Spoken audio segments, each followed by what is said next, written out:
It's about flight, travel, and passion. Maverick. Starring James Garner and Jack Kelly.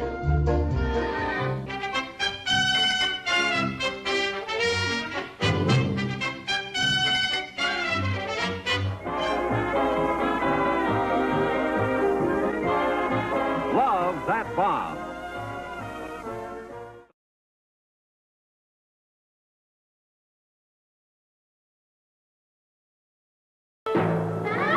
Happy Friday to you. At 7:30, from master animators Hanna-Barbera, the show Johnny Quest.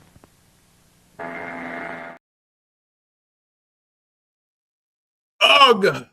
Good morning. Good evening. Hello, everybody. Bear with me. I am running on fumes, and I'm running on so many fumes I smell myself. So, welcome to Classic Television Smackdown, where every other Friday we all get together and we start talking about classic television that we grew up with, things that we remember from our past, all the cool stuff. I think we were, of course we were. We were off last week for classic television. We have a show for this week, tonight, of course, and then we're off again next week. But I'm off again for both tomorrow's show and, of course, all next week, because I have to get up at 3 a.m. to catch a train to go to Miami, to catch my ship, to catch a few winks, a few beers, and forget about all of you. So along with my wonderful co-hosts, Rosemary Rose and Michael S. Martin, we are your NBL Entertainment Classic Television Smackdown crew. Guys, tell me something. Wake me up. Just wake me up. I don't even have alcohol. My neighbors took me out for dinner about an hour ago. They brought me home. So that was pretty cool because my birthday's on Sunday. Big whoop. But ooh, that is a big whoop. Happy birthday to you.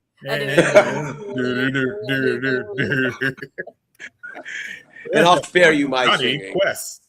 Yeah. So I hope we're live. I know we're live, but I don't see anybody in the comment room, which is surprising. We are on the air. Why don't somebody go? Well, I can. Let me go on Facebook just to make sure that we are running. Oops, sorry, that's something else. Nonetheless, what you guys tell me about your? Okay, good. All right, so we are up and running. All right, why don't you guys go ahead and tell me about your week, Michael? What's going on, dude? Not much. Good productive work week at work. And just looking forward to doing tonight and hanging out to see what Rose has got cooking on tomorrow's show. You know what? I will. It's really weird. My train arrives into Miami 9-something. All right, 9-something. So let's just say that a few minutes before I arrive, I will be tuning in. I'm gonna just watch you guys from the phone. So it's interesting that even though I have to get my Uber to take me over to the pier, which is 1 mile away, I'll be watching you guys the entire time. The terminal won't even be open, so I'll probably be watching you guys outside. So I'll probably come in as a guest or type something in the chat room, tell you guys how much you're screwing up, something like that. And, that'll be, how about you, Rose? I have nothing new to report. It's been a pretty plain old week, which is good because the excitement that I've had lately has not been good excitement. So, well, yeah. From an almost car wreck last week that cost me $600. Okay. Nice. So at least this week it's been uneventful, which I'm happy for. Wait a minute. Did you tell us about? Oh, that's not your car wreck. That was your no, friend. that or was something. mine. No, you're thinking about my sister-in-law. No, I did not tell you about this. No, you didn't tell us about this. I was going to lunch last week, and I'm going to Jersey Mike's, and for the first time ever in my life, I go over into a lane, and I don't see the lady's car, and I broke her mirror. Now, she didn't want to call the cops. She's like, you look like an honest person. I'm like, I work at a law firm right down the road. And so she's like, I want my mirror fixed, so I'll send you the bill. So the next day she works for a automobile, a Toyota place down here. So the next day she sends me her bill. I look at it, and I had already looked at how much it could possibly cost. And I said, this is fair. It was at the dealership. I paid the dealership, and we were done. perfect. Well, that's not too bad. No insurance involved. No insurance involved. She did not want to get insurance involved. So, it was just it was a blessing that I hit the right person. So That's awesome. Wait, hold on. I honestly don't think you have paid your penance. So I think we ought to cover that base right now and get on your freaking case for not following proper driving etiquette. You have mirrors on your car for a reason. There's no way whatsoever you should have been that negligent. If that was me, I would have took your ass to court. I would have refused your offer to pay for the accident. This is your penance. You got off too easy because you're too happy about the whole thing. I got into an accident. Yippee! Woohoo! No, I'm not happy about it because it cost me $650 that I didn't have. But I had too much on my mind, and it reminded me that I need to pay a frickin' attention because I am 55 years old, and this is the first moving wreck I ever caused. Well, that's not too bad. Mark would have been calling Morgan and Morgan on you. Yeah, we don't want to call them. They're my local competition there. It would have been on-site homicide. People, the bystanders on the curb would have been pulling out their cameras and filming me kicking the crap out of Rose. Okay, she was the nicest person, man. She was so nice. Oh, very cool. She's a wimp. She lost. I mean, my God, I wouldn't have let you. Okay, it's done. It's over with. I'm glad you're okay. There was no serious harm to it, but I'm telling you, you can't be happy about this, Rose. You had a freaking accident. It's over. It's done and over. Yeah, too easy, It wasn't. I offered blood from my veins. I said, you take my driver's license. You wouldn't even take a picture of it. We're good. Yeah. Cool. Yeah. You're lucky. You're just. That's why I said I hit the right person out of all the people. She was the best person to hit, I guess. Well, what should have been happening though? Everyone on the curb should have been spying on you, which segues us into Michael's show for this evening. Okay, and Michael, you got something that you wanted to show to us today, to talk to us about. It's kind of similar to something you did in the past. So I'll let, while we sit there and figure out ways that we can throw more barbs at Rose, I'll go ahead and hand this off to you, buddy, and tell us what you got going on. Okay, well, I would have called the detectives on them. Very good, very good. Anyway, good to see all the crew over in the comments. Mike, Joe, Paul, Jen, Joe and Jen. I hope you feel better. I'm sorry to hear that you're sick. I hope the show helps and doesn't make you even sicker. But anyway, so tonight's show is already. That was a long time ago, I think. And there's no cure. So anyway, tonight's show is Watching the Detectives. I'm going to go through some classic television detective shows. Some of them are quite a bit older. Some of them are less older, I'll have to say, because they're not new by any means. My slant on this, as I am wont to do sometimes, is on the musical side of these shows. The people who wrote the theme songs, wrote the background music, and I'm sure some of these names will be familiar to you as they are to me. So anyway, I guess I'm ready to kick the show into gear. Yeah, man. So, okay, so Mark, I'll tell you what. Why don't you just let the first one roll, and we'll talk about it on the backside. I'm so glad I don't have to do this crap tomorrow.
I'm not sure I caught his name.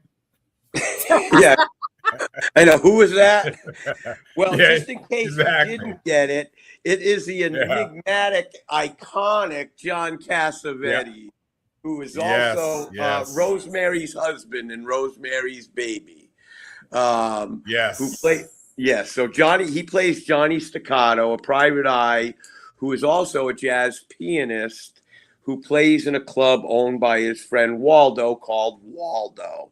The tagline of the show is, "The beat of jazz is his hobby, mystery is his business." And the great music to that you heard in the background there was by Elmer Bernstein, who did the Magnificent Seven. He worked on comedies like Animal House, Meatballs, Airplane, Blues Brothers. So he was quite prolific. He did a lot of movies. So anyway, that's all I've got. What do you guys think about Johnny Staccato? Well, I'll go first. I'm a big Elmer Bernstein fan, so I didn't know that. That's great. It's really good that he did that. The thing with the Cassavetes is I've seen him more in movies more than I have television series. I think he was on one of these other series. I don't know if you have it in your list. Will we talk about him or see him again in anything you're going to show? I don't believe so. No. I want to say either, I don't know, this is going to be wrong, Name of the Game or one of those other kind of series. He was a supporting character or something. So I don't know, Mike, if you can kind of follow up, that not you, Michael, but follow up and give me, if you could find what other series Cassavetes has been in. But I remember him in a lot of World War II movies I've seen him in and other things. So, Rose, how about you, sweetie? Well, I had never heard of this show, but I am a huge John Cassavetes fan, mainly for his directing. And he is a prolific director, mostly with a lot of films with his wife, Jenna Rollins. One of my favorite films of his is The Tempest that he did in the 1980s with very young Molly Ringwald in it. And I love Gloria. That's like probably one of my all-time favorite films that he directed. He looks so young there. I didn't ever realize he was in television. So thank you, Michael. And what a great soundtrack as well. You're very welcome. And Cassavetes was always like a hardhead kind of character in his movies. A tough kind of guy, but always somebody that was causing trouble or was against everything that everybody else wanted to do. He was one of those characters. There's something legendary about him, I think. Like he's one of those guys that, like, people sing about in songs, and that's really cool, Paul, about little Steven Van Zandt on his Steven session about John Cassavetes, and he heard about Johnny Staccato there, I guess, which is good information. So very cool. Yeah. So so I guess now Now that we have number 1 down, Mark, if you'd both be so kind as to roll number 2, and we can move on to that one. Believe it or not, this is a private detective. The name? Honey West. Honey West, be smart, stay alive, forget about selfie. This is her partner, Sam Bolt. Sam worries a lot. Deadly. A real blade man. He's trying hard to make the top 10, 5 jobs in 2 weeks, and all celebrities. Really, it sounds like he's right out of James Bond. Don't let her looks fool you. As a detective, honey aims to please. And who can argue with a perfect 38? Caliber, that is. Remember Friday, September 17th. Don't miss the premiere of Honey West, the private eye to criminal flip-over on ABC.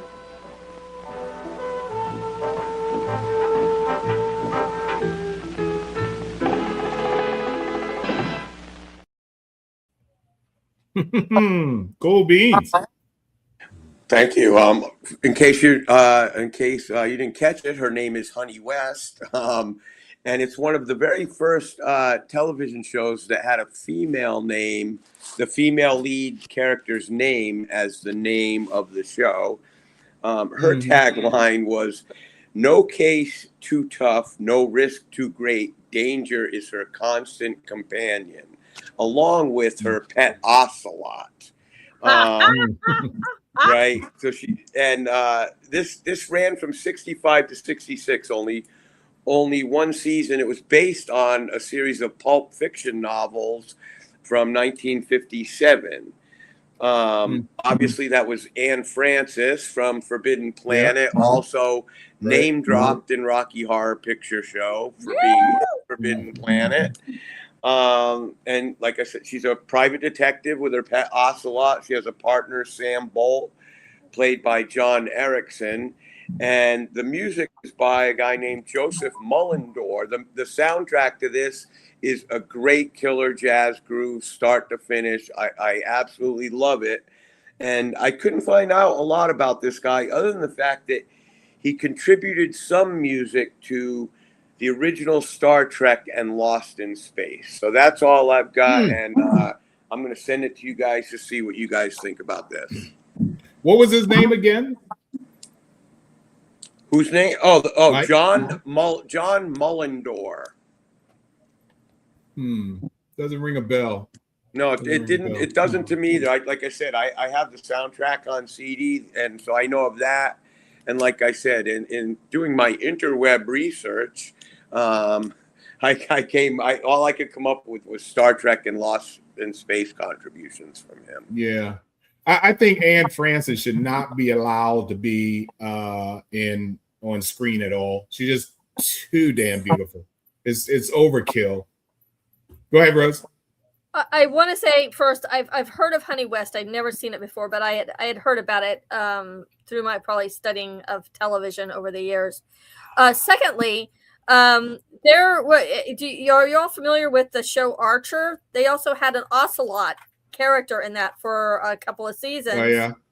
And I'm wondering if this is if that was like a tribute to Honey West. I'm wondering. Yeah, I don't see any reason why it wouldn't be, but yeah. I don't think I'm a believer that there's no coincidence. Yeah, I mean, it's just odd to have an ocelot. And the one character on the show, she had a pet ocelot. Right, yeah, that's very cool. Thank you, because I used to watch a little bit of Archer, and I really loved it. I'll have to go back and revisit that. So, yeah. As much as I dislike cats, the last thing I would get is a wild cat. I mean, the cats are unpredictable as it is. Now I'm going to have one that could kill me, while I'm sleeping at night. No, forget it. What are the two guys, Siegfried and Roy, right? How'd that work out for them?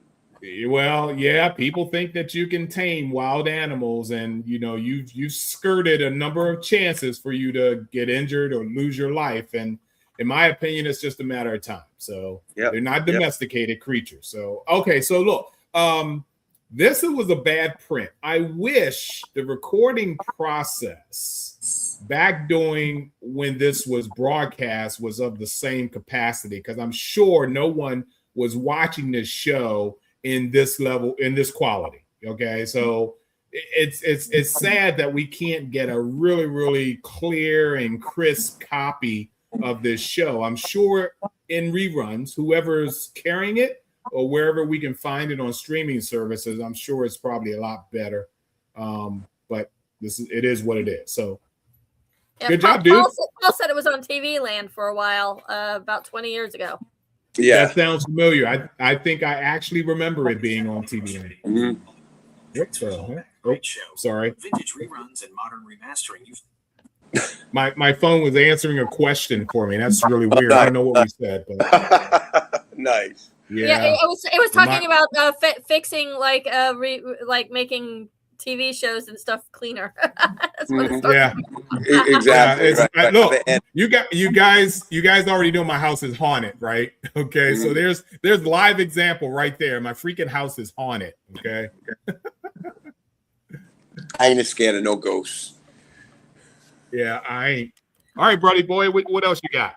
Okay, so first off, if it wasn't so unbecoming, I'd be jealous of Mike because he met Anne Francis in person and had her sign his Forbidden Planet Laserdisc, which is like so darn cool. Like that's off the charts, cool. Like, so I really dig that. So anyway, you know what? Why don't we just keep with the pattern here, Mark? If you would be so kind as to roll number 3, and we can talk about it on the other side.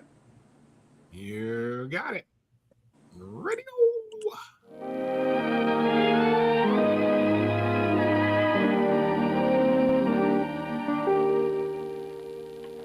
Aloha, Connies and Wahinis. The Shell Bar takes great pleasure in presenting the exotic sounds of Arthur Lyman, joined by our charming songbird, Cricket Blake.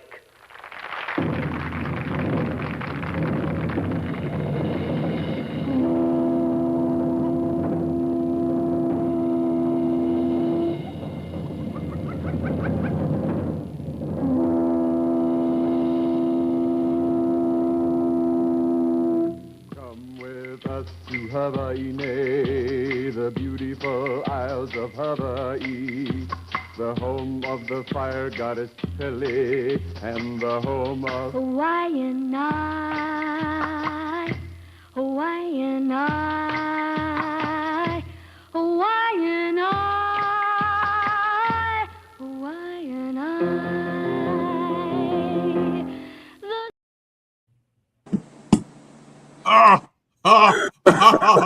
Oh, that was brilliant. That was brilliant. And of course, you would have to have her in there. I love that girl. Connie Stevens. How do you like that? Oh, man. Disgusting. Yep. Absolutely disgusting. Yeah. So Connie Stevens. Oh, my God. Yeah. Connie Stevens plays Cricket Blake, and she is a photographer and nightclub singer who assists Robert Conrad, who plays the half-Hawaiian partner of a detective agency security firm called Hawaiian Eye. And Trey Steele is played by Anthony Isley, who is Robert Conrad's partner. This ran on ABC from 59 to 63. The reason I picked this particular clip is, one, it's got Connie Stevens playing her character, singing the theme song as her character, and also because Arthur Lyman, I'm not sure if anybody is familiar, but Arthur Lyman is considered one of the kind of, not the godfather, but one of the godfathers of like exotica lounge music. Had a big hit with the song Yellow Bird, the instrumental version of Yellow Bird, and I'm a big fan of Arthur Lyman, so that was why I picked that particular clip. But the music for this and the next couple shows, the theme was composed by Jerry Livingston and Mac David. Mac David is Al David's older brother, and Mac David also co-wrote the Blob theme with Burt Bacharach, one of the worst themes ever done. So that's true. Yep. And the 1950 Casper ghost theme. How about that one? So anyway, I just thought I'd throw that in there, but that's one of the reasons why I picked that. So what do you guys think of that? Well, the only time I remember ahead, seeing Russ. Connie Stevens was in Grease 2, and I knew she was a big 50s, 60s person because they all like to bring in all the actors from, you know, those older shows, you know, to play the teachers and stuff. And so that's pretty cool. She looks super young there. Wow, she's a great singer too. Yes, she was very, very talented. Yeah, you need to see a movie called Where All the Boys Are. Connie had a major role in that, as well as what's his face? What's wrong with me? Conrad. He was actually in that movie as well back during the day. If any of you guys remember Where the Boys Are. Yeah. Well, he was Robert Conrad was a very, very handsome guy. Like when he was real young. I mean, he was always handsome, but when he was young, he was one of those like upper tier handsome guys. I'm secure enough in my masculinity to be able to say that, but I think he was very, very handsome. Well, if anything, you'll beat him by height because he is short as well. He is one of those. I don't know about that. If you really want to see him, well, when he was heading up Baba Black Sheep, so was John Larroquette. You know, look at the size comparison when he's standing next to John Larroquette, and you'll literally see how short Robert Conrad is. Wow, cool. I bet. Well, I bet I couldn't knock the battery off his shoulder. So you could. You wouldn't have to reach up. You probably have to reach down. But yeah, you could. Okay. On that note, why don't we move on to clip number 4, please, my friend. Oh, you got me with my pants down. Sorry about that. Oh, geez, me too. Close this. So I'm running on fumes. Here we go. Surfside 6. Brought to you by Cool, the only cigarette that gives you real menthol magic. Come all the way up to Cool. And by Pontiac, on behalf of your authorized Pontiac dealer, who proudly sells the beautiful new 62 wide-track Pontiac, and the Tempest, the gas-saving 4 with Pontiac Punch. Surfside 6. Surfside 6. Surfside 6. In Miami Beach. Surfside 6. Starring Troy Donahue. Surfside 6. Van Williams. Surfside 6. Lee Patterson. In Miami Beach. Co-starring Diane McBain. And Margarita Sierra. Wow. What was the name of that second girl? I want to go to Miami in the 1960s. Right. I Well, bet it was. yeah, I bet it was really cool, right? Jackie Troy Gleason, Donahue. right? Jackie Gleason. I'm show. glad you said the 1960s. I'm forced to go down there tomorrow morning, and believe me, it ain't my first city I would choose. Yeah, it was beautiful in the 60s and 70s. Yeah, it was, and you're closer to it than I am. But I'm gonna tell you the cars. And Paul, I know you're on, dude. You're such a car aficionado. I'm sure you were probably drooling at some of those vehicles you saw parked out on the street. Yeah. Oh, those cars are gorgeous. I would like to go back in time and get one of those too. Oh, me too. Oh, look, Robert Conrad. Oh, me too. Yeah, Robert Conrad was taller than I thought. That's interesting. Oh, yeah, 5'8". Oh, I didn't know John Larroquette was that. I knew he was tall. I didn't know John Larroquette was that tall. So that's a pretty decent comparison there. Yeah, Wow. so kind of ignore what I said then. Wow. Yeah, well, you know what? And Robert Conrad is taller than me, and I'm not telling you how tall I am. Wait, Robert Conrad is taller than you? Yes. I just look taller That's on impressive. camera. Yeah, you do. Yeah. I'm 5'5", okay? I will say it. I don't have a Napoleon complex, so I'm 5'5", yes. Yeah. I think Joe Thompson and I are about the same height. I think. I am 6'2". Cool. So you know what drives me nuts about you guys? You could take a couple inches off of you, put it on to me. I'd be a little bit taller. You'd still be tall, and we'd all be cool, right? But it's not. There's not fair how that got dished out. So anyway, well, just wear Just wear heels, dude. You'll feel a lot better with heels. No, I'd rather be short. Yeah. All Rose right, probably so- wears heels. Okay, I'm sorry. Go ahead, buddy. Okay, there we go. Yeah. So on that note, Yes, sir. in case you didn't pick up on it, that was Surfside 6. Yes. Troy Snatchers? Donahue. Yeah, right. And you know what?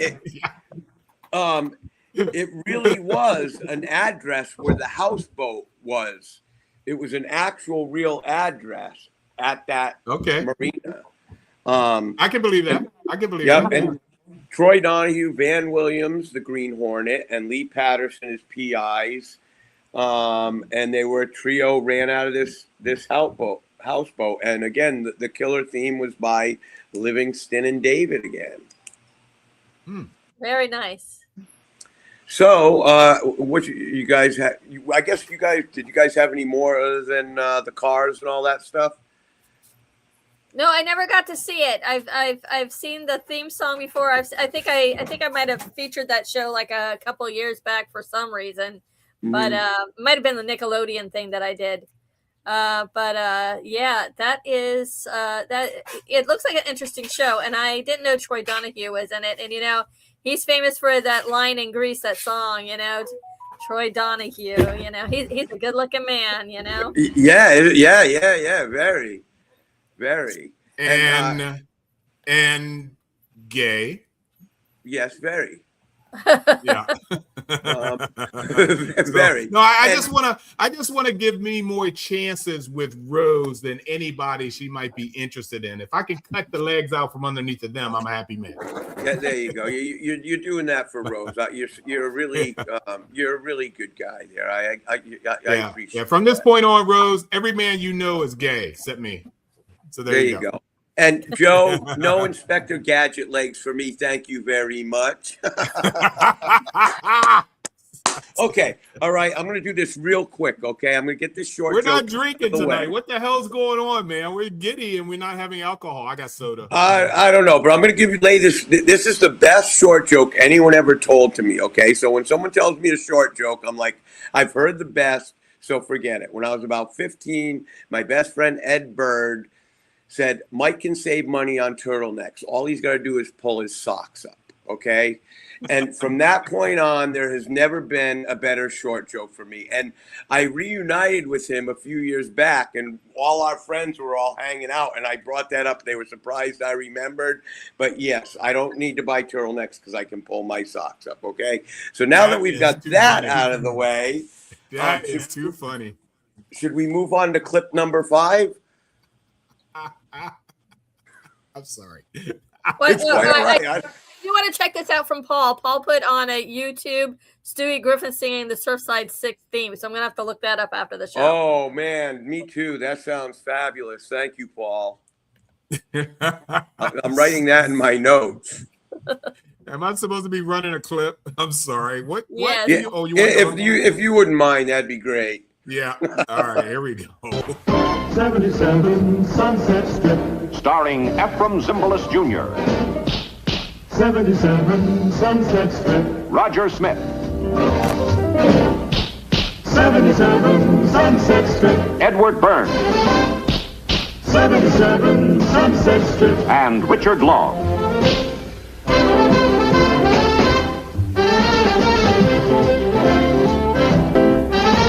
Produced by Warner Brothers.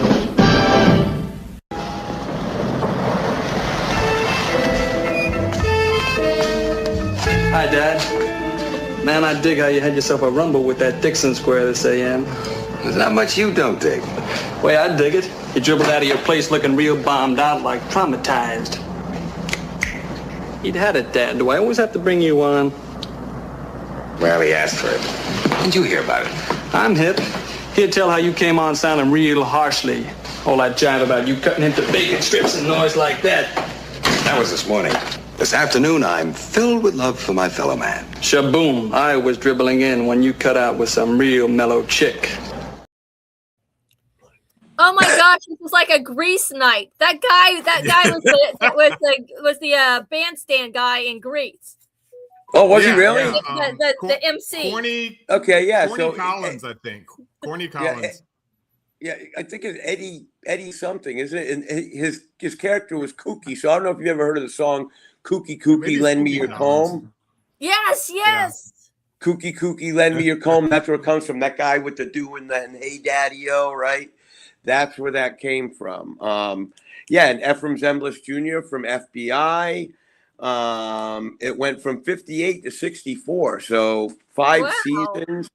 And this was the first franchise series with Surfside 6, Hawaiian Eye, and another one called Bourbon Street Beat, a la like the way they do CSI and stuff like that now, where they have a franchise of TV shows with the same formula. That was the first one that they had ever done. And they had a formula of a team of sidekicks with lovely secretaries and exotic locales. And again, this theme is by Livingston and David. So they did the themes for these shows that were kind of all in the same studio there. So anyway, what do you guys think of 77 Sunset? I think I might have watched a couple of episodes for this show previously, but this wasn't one that was like really big in the rotation when I was growing up, so I didn't hear about it until probably the 1990s or such. How about you, Mark? Oh, I'm sorry. I'm fiddling here. So that's okay. A lot of these shows, Surfside 6 and the previous one, when TV Land popped into appearance, let's say, they started running everything they could possibly find. I think Honey West, like you showed before, Hawaiian Eye. I know all of these shows, obviously, from channels like TV Land. I don't think there was anything. Oh, Nick at Night was around as well, so it could have been on Nick at Night. So that's how I even discovered any of these shows. So pretty cool beans. Lorraine Richard Long, if that's who I think it is, I believe the Big Valley. He was Nanny and the Professor, right? Wasn't he the? Yes, he sure was. Professor.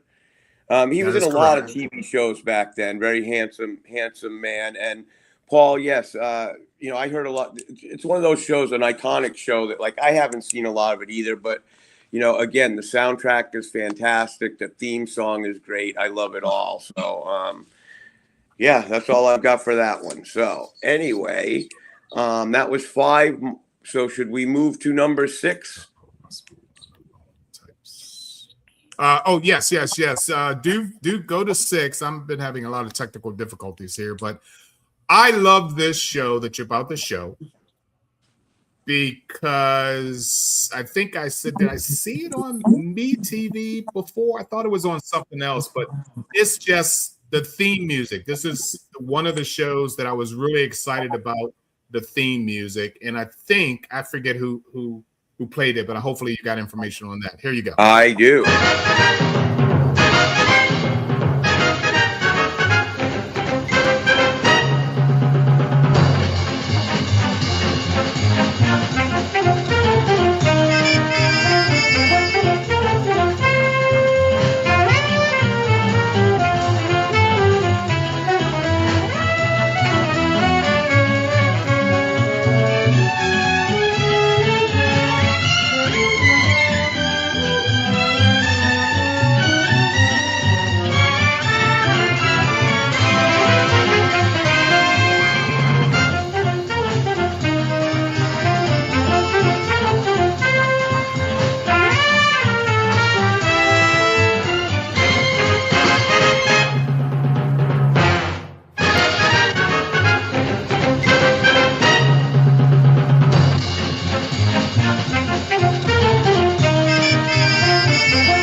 So Awesome. there we go. And yes, Paul Kooky was kind of that generation's Fonzie. He was huge back then.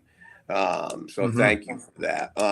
So as you know, that was Mannix, played by Mike Connors. It played from 67 to 75. So it had a good run. His secretary, Peggy Flair, was a police officer widow, played by the gorgeous and sultry voiced Gail Fisher. She was very beautiful. And she was one of the first women of color cast in a regular series. A couple of the regulars were Larry Linville, Major Burns from MASH, George Kramer. George Kramer was Peggy's late husband. Mr. Brady, Robert Reed, played his friend. And the music, as you mentioned, Mark, was done by none other than Lalo Schifrin, who also did movies like Cool Hand Luke, Bullet, Mission Impossible, Dirty Harry, Enter the Dragon, I think Rush Hour. Like Lalo Schifrin is one of my huge musical soundtrack gods. He did Bullet. He did so many Dirty Harry, so many great movie and television contributions. So that's pretty much. But this is another show that was saved from the chopping block by Lucille Ball. After the first season, changed the formula a little bit, and they kept it going. So you got it. Everybody loves Lucy, right? Hey, put that comment back up on Joe. Is it just me or Joe's again? Nope, you all look alike to me, Joe. Sorry. What I want to say can't help you there. Is that I believe Joseph Campanella had a long-running role on Days of Our Lives later on. I believe he did. Yeah. Really? I know all these people, all these actors, but I know them in later roles because I was just a kid. But I remember my parents did watch Mannix growing up, so that. I love Mannix. I just absolutely love Mannix. Go ahead. No, I was going to let you go. No, I was letting you go. Oh no, I was. Yeah. Okay. So before you get to the next one, because I have this on Spotify. This is one of the it's really, I'm weird. If you guys haven't figured that out by now, but I go to sleep to some really, really interesting music at night that nobody can go to sleep to. And this is one of them that we're going to show after these two commercials that I drummed up for you real quick. We'll come back but I'm just crazy about the next one you're going to do. Okay. So here's two commercials for you guys. There's been a murder. Oh, he's dead, he is. It's a classic game of Clue. Who done it, where they done it, and with which weapon they done it with. I say it was in the kitchen with the wrench by Miss Scarlet. He's dead and alive, Remy, you old geezer, with a bloody lead pipe. Nice. Oh, right. Knife in his back. The killer is Mr. Green. Well, it could have been someone else. Oh, I'm saying so. A game of Clue. A mystery. Jessie loves playing detective. But since we found out she has sensitive skin, we've been playing detective too. At first, we thought the problem was our puppy. Look, what's in a clue? Or something outside. But the culprit was our old detergent. Aha! So we switched to Tide Pods Free and Gentle. It cleans better and doesn't leave behind irritating residues. And it has no dyes or perfume, so it's gentle on her skin. Case closed. If it's got to be clean, it's got to be Tide Pods Free and Gentle. So you were whining that I didn't have any commercials, so I grabbed those for you real quick. Well, thank you very much, Mark. But Rose, was I whining, or just did I just say that I thought there was a commercial that he might place in there? I wouldn't say you were whining at all. You were inquiring. Thank you, Rose. Thank you, Rose. Wow, what happened to Mike? Jeez, I mean, I don't understand. He was saying something. Anyway, when Mike comes back, he's doing this incredible show right now on detectives. Okay, and it's really good. It's a good addition to something he did in the past on Spy. So along with his Spy show, along with his detective show, he's really not good for anything else. So that's a good job that he's doing. We really appreciate you doing it today. So I can take it. I can take a hint. Okay, I can take a hint. All right. So let's talk about this next incredible one you're about to show us. Sounds good. Let's let it roll, please. Here we go. I hope it's what I hope it is. Whoops.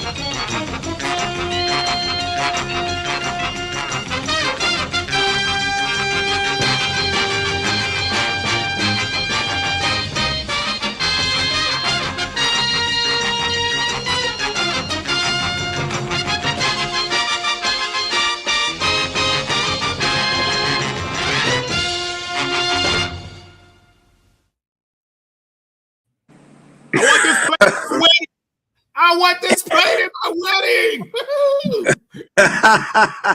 So that show, that clip right there, I could almost tell you at any point in the clip what their pose was, how they were going to freeze frame each one of them. All for I wanted to be Pete. I wanted to hang out with Link, and I wanted to go out with Peggy when I was a kid. Like Julie. You know what I mean? Like I just loved the Mod Squad when I was a kid, from September '68 to March '73, with Michael Cole playing Pete, Clarence Williams III playing Link, and the lovely Peggy Lipton playing Julie. Peggy Lipton is one of those women that just got more and more beautiful as she went on, I believe. Just a great lady. And the music to this was written by Earl Hagen. So Earl Hagen, he composed Harlem Nocturne, which was used for Mickey Spillane's. And Mark's going to know this one. He co-composed the Andy Griffith theme and whistled on it. He also did the theme for Dick Van Dyke Show, Gomer Pyle, and that. He was brilliant. This was an absolutely unbelievable composer. Absolutely. I think so, too. Just going back to Mannix real quick. Yes, Paul, I forgot to mention that was a George Barris customized olds in the first season of Mannix. And that is so cool. You got to see it live and take a picture of it. I love that, Paul. Very cool. And again, Paul, yep, she's the mother of Rashida Jones, and I was always kind of jealous of Quincy for that. So anyway, what do Mark and Rose think about this one? Well, I remember the show growing up as a kid. I think I was a little bit too young to get into it at that time, but I'm a huge Peggy Lipton fan, because she went on to be on Twin Peaks. And, and it's just, it's sad that she recently passed, a couple of years ago, but still, what a beautiful woman. Yes, yes. What have you got there? Oh, yeah, that's your computer. Oh, did you move? Oh, you took off your background. You took off your background. I've been doing a lot of crap in the background, so I don't know what's going on here. I can't. Oh, I'm going on vacation tomorrow. So your thoughts on Mod Squad, Mark? Is that? Oh my God, yes. Peggy Lipton was hot. Clarence, of course, was Prince's dad in Purple Rain. I don't know if you knew that. I don't remember that. Wow, that's cool. Yeah. Oh, that is cool. Yeah, he played Prince's dad in the movie Purple Rain, so that was pretty good. He also played a bad guy in another movie I can't think of right now, but it'll come to me. He was almost like a henchman. a bad guy henchman, a henchman. Well, I don't think they're good henchmen, but I remember that. But I love this show. I thought it was groundbreaking. And like I said earlier, that I had this theme song on my Spotify. So I do listen to it in my car, crank it up real loud with my sunroof open up just so people can go back in time and say, wait a minute, I know that song, and stuff like that. What a great soundtrack. Thank you, Michael. It's absolutely brilliant. As soon as you hear it, you know what it's from, Right, yeah. That You're right. Yeah, it's fantastic. Yeah, it's very powerful. Just so much. And that's probably why for God's sakes, guys. Peggy Clifton's husband. Quincy Jones. Anybody? Quincy Jones. Well, that's probably why Quincy Jones married Peggy Clifton. Lipton was probably for the music. Well, I'll tell you, Quincy Jones. There's another musical god. Like, he had his finger on everything. One of the greatest Frank Sinatra live album, Live at the Sands, Count Basie's orchestra with Quincy Jones arrangements.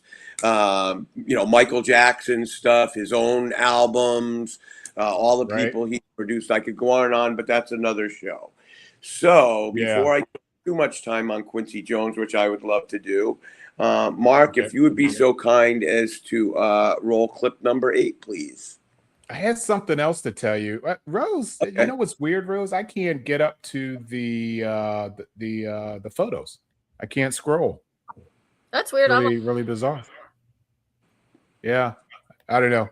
But since I'm down here where the videos are, whoa, don't do that. I just saw you do something. Don't do that. I just don't your photos from the last set. That's all. Yeah, let's see here. Oh, I see. It reassembled itself. Okay, here's your next one, buddy. Sorry about that. This is Jim Rockford. At the tone, leave your name and message. I'll get back to you. Jim, it's Shirley at the cleaners. You know that brown jacket? The one I said looks so great on you? Your favorite? We lost it.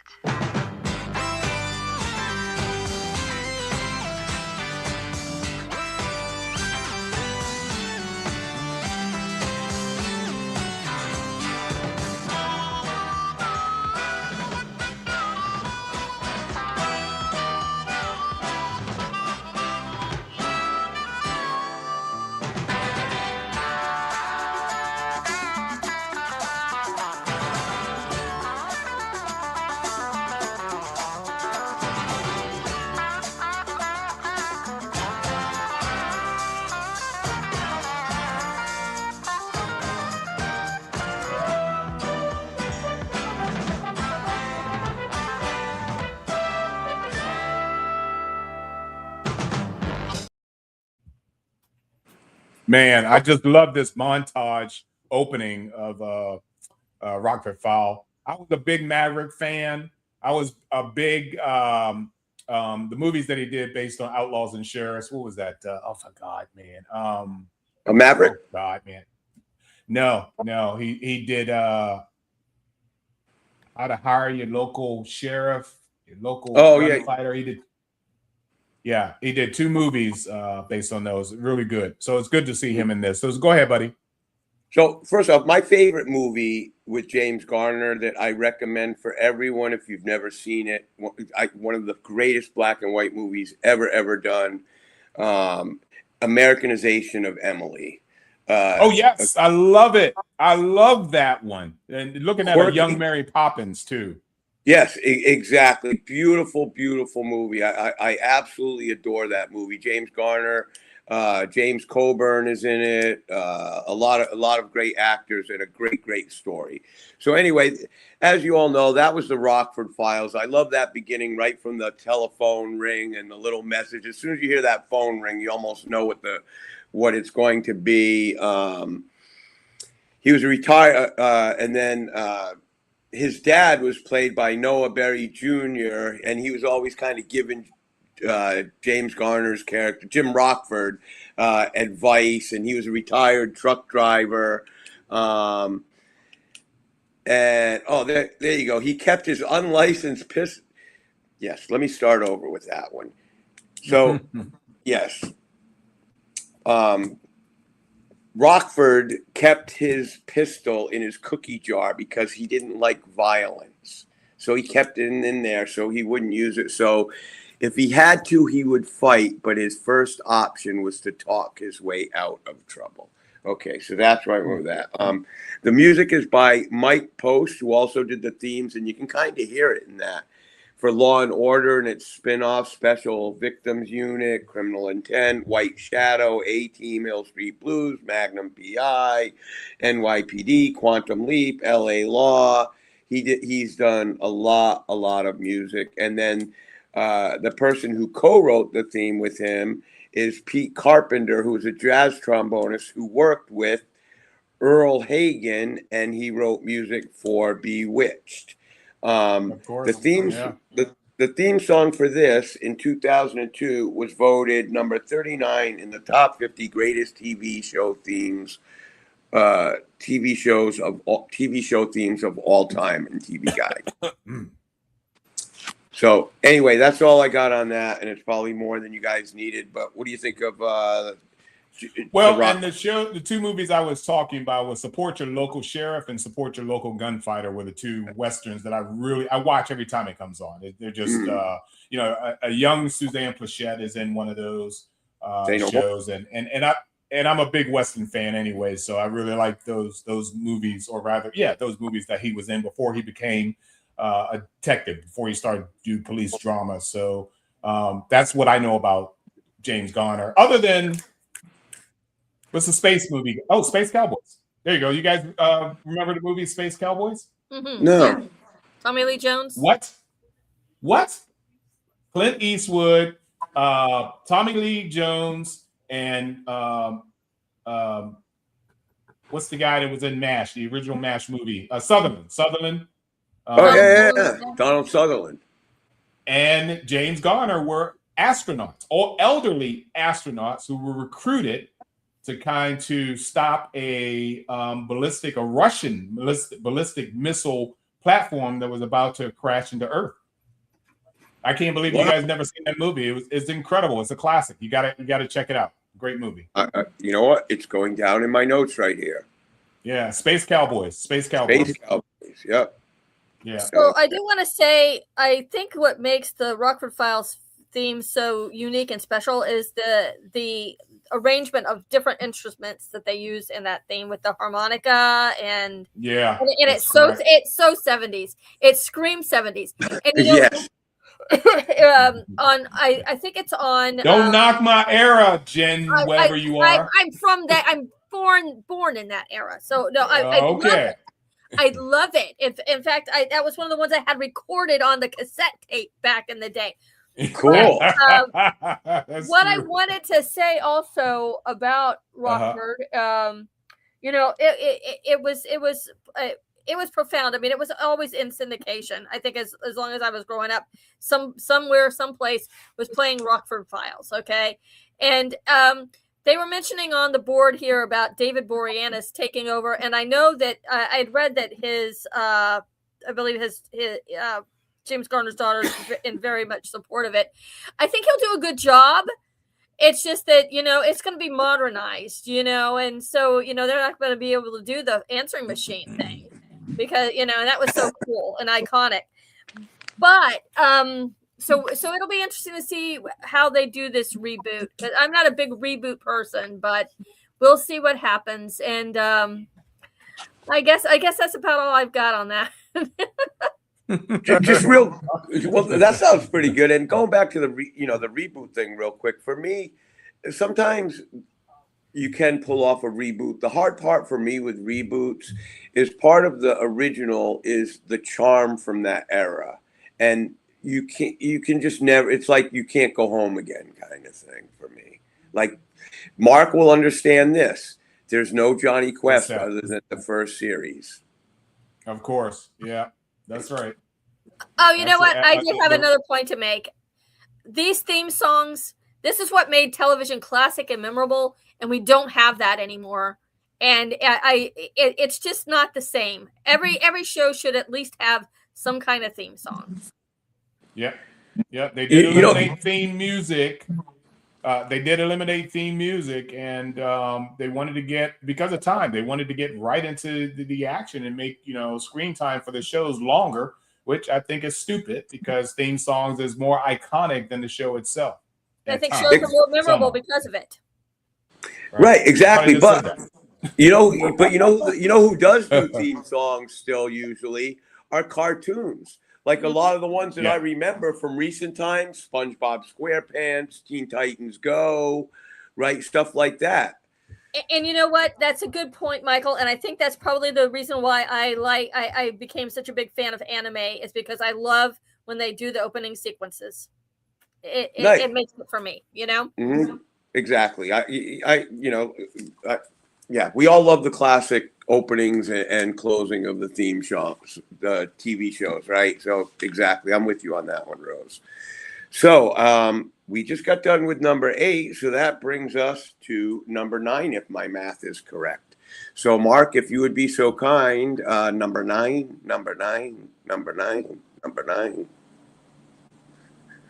The only bad song.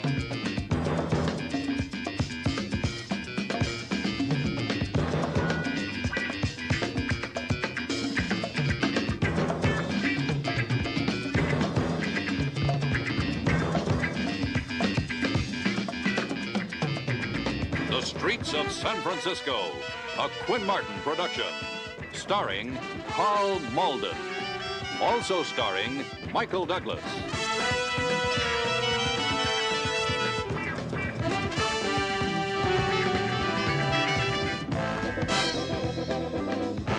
With guest stars Meg Foster, Greg Mullavey, James Woods, Philip Bruns.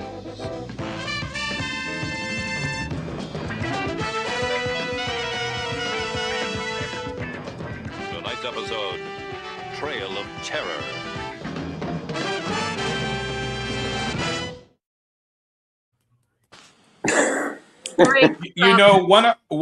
One of my first shows I did on classic television, SmackDown, was Quinn Martin. I did a show just on Quinn Martin, and you just know his show. The announcer himself is historic. Now, real quick, Mike, I'm sorry before you go forward. Late nights, like 2, 3, 4 o'clock in the morning, I watch when I'm awake. I watch my trifecta of shows. Of detective shows doing Quinn Martin. And one of them is Mannix. The other one is Cannon. And then the third one's Barnaby Jones. Right back to back. I watch those 3 shows, and I hear Quinn Martin just blaring in my head. So go ahead, Michael, buddy. What do you got on this one? A Quinn Martin production. So you're right. A Quinn Martin production. Streets of San Francisco ran from 72 to 77. It had Carl Malden playing a widower and veterans San Francisco homicide detective, along with the very young and dashing Michael Douglas playing Steve Keller.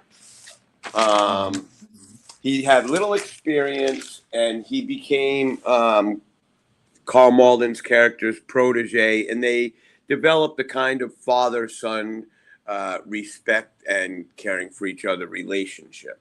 The music was by Patrick Williams. It was inspired by Henry Mancini, and he also composed the themes for Lou Grant, Bob Newhart Show, and he composed music for Columbo, Mary Tyler Moore Show, along with over 100 TV, movie, and miniseries. He also did feature films, along with another of my favorite movies, Breaking Away, which is a great bicycle movie from the 80s, which is just, do you know that movie, Rose? I do. Yeah, they used to play it nonstop on cable. Oh, cool. So do you like it? I just found it fabulous the way he idolizes the Italians and goes around his house speaking Italian, and just very it's such a cute movie. Yes, I thought so. How about, you've never seen it, Mark? What's that? Of course I've seen it. Breaking Away? Okay, I should have, right. Is there a movie? I should have asked, is there a movie you haven't seen, right? But I've seen everything in the 80s, unfortunately. But yeah. Right. So I don't know if Mike, this kind of fleeted up across the screen real quick and gone. Meg Foster was hot in Masters of the Universe as Evil Lynn. And she was, the eyes alone was very, very hypnotic. She had very sensual eyes. And I hated the photo that we had for Streets of San Francisco in this. I think she looks. Oh, she's so young looking in it, though. You know, she looks like a drug addict as well. She looks like a crackhead. Meg Foster, she would play in anything. She's like such a character actress. Yeah, she's in a lot of horror movies and all kinds of stuff. You know. Yeah, she'd be in like Night Gallery, whatever TV show was on back then. You probably saw her. She is in everything. Yes, exactly. And in that clip, you had that James Woods look so young. Like, right? Let me tell you, I picked that one because James Woods with his little sailor cap on, right? Like, that's why because there were several of those. I could have picked it. There were different actors I could have gone with, but I went with that one specifically because of James Woods and his little sailor cap. Yeah, if I could go back in time, I'd probably choke that guy out anyway. But me too. I'd stop him before he could do too much. Slip of the finger there. There you go. Crap, there I go again. I can't hit that little round circle in there. Before you go to your last one, I'm going to slide in one last commercial for you. All righty. Michael is doing a show here on watching the detectives. We have been watching the detectives. Of course, there are a lot of detectives out there. There was an era in the 70s where, along with Police Woman, there were a lot of police shows. You know, during the 50s and 60s, there were a lot of Westerns. Then some point there were some war pictures. In the course of the 70s, we got into the police era and all that kind of stuff. So it's good to see these detective shows because you get people like, well, I'm not going to say it because you probably haven't showed it yet. And then what is your last one? Well, I can say it. Like Columbo and McMillan and Wife and McCloud and, you know, things of those nature. So that's pretty good. So we'll be right back with Michael's last one real quick, but we're going to go ahead and show this final commercial here. Take a look at this. Colonel Mustard did it in the library with a knife. Oh, big talk. It was Madame Rose. It's poison in the carriage house. Up to it all games, are we, Mustard? Quite the contrary. This is new clue, Master Detective. More rooms, more weapons, and more suspects, have we? I'm Miss Page, and I just know. Book them all. This case is bigger than I thought. So that's your game. New clue, Master Detective. Clue, only bigger and better, right? It was Mustard in the trophy room with a horseshoe. Wow, cool. I didn't know they had that. Yeah, never heard of that one. Yeah, sorry, but I tried to find something that matches what your show is, and that's what I came up with. Okay, let's do your last one, and then I'll go to bed. So okay, so what you got? Okay, so normally I kind of go to I go in some type of chronological order. This one is going back in time in my chronological order in tonight's show because I saved my all-time favorite movie theme ever for last. And so if you would be so kind as to play this clip and we can talk about it on the other side, please, Mark.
Yeah, baby.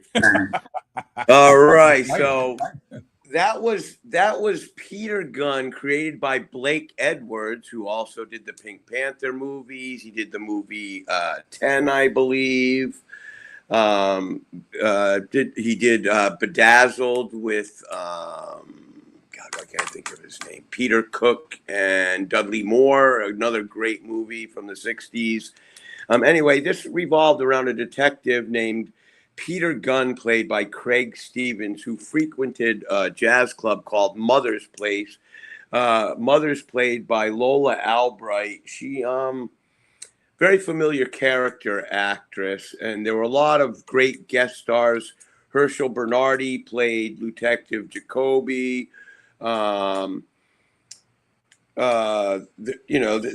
Just a great feel to this. The jazz soundtrack, and the soundtrack and theme song to this is by.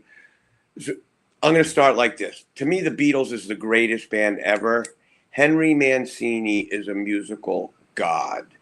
There's, if you look at all the movies he's worked on, Pink Panther, Hatari, Experiment in Terror, Breakfast at Tiffany's, and Peter Gunn, the Peter Gunn theme, that can make a geek like me feel cool when I'm walking across the room. That that dun dun dun dun dun dun dun dun dun. So anyway, I just absolutely love Henry Mancini. That's why I saved this one for last. So if you guys would be so kind to give me your opinions on all this stuff, I'd love to hear it. Go ahead, Rose. Well, I just want to say that this theme is iconic. Even though I've never seen an episode of Peter Gunn, I know this song theme. I think that they used it. I want to say they used it in 16 Candles, John Hughes, and I think that other movies have also used that, in montages and whatever. So it's just an iconic theme and great stuff. What a wonderful show tonight, Michael. Thank you so much. Oh, thank you so much, Rose. Well, I just want to mention that if also that theme song, like, I don't know if you know, Was Not Was, they did a cover of it. The 5, 6, 7, 8s from Kill Bill did a cover of it. Like, just about everybody has either done covers or has musical quotes from that in their songs. Peter Gunn has just influenced so much. It influenced the James Bond theme. It just influenced just about everything, in that genre from that point on. So anyway, how about you, Mark? Oh, that's classic. Peter Gunn, Craig Stevens himself. They're all classic, well known. During that era, there were a lot of contract players, so you would see an actor in one series and then cross over to another series. I think everybody's done Perry Mason, for example. So you would have seen. You would have seen the joke on Svengoolie. And Dragnet, Yeah. they were all on Dragnet too. Right, yeah, exactly. Yeah. It's right. Look, this was a cool show, man. I really appreciate it. You did a good job on it. Guys, what do you think of Michael's show for today?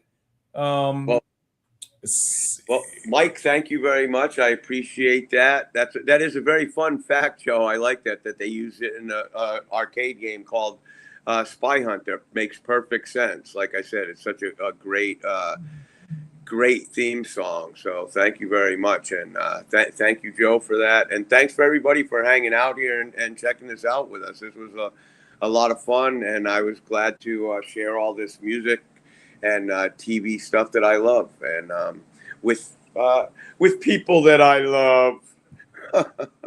Did I go too far there? I need a shower.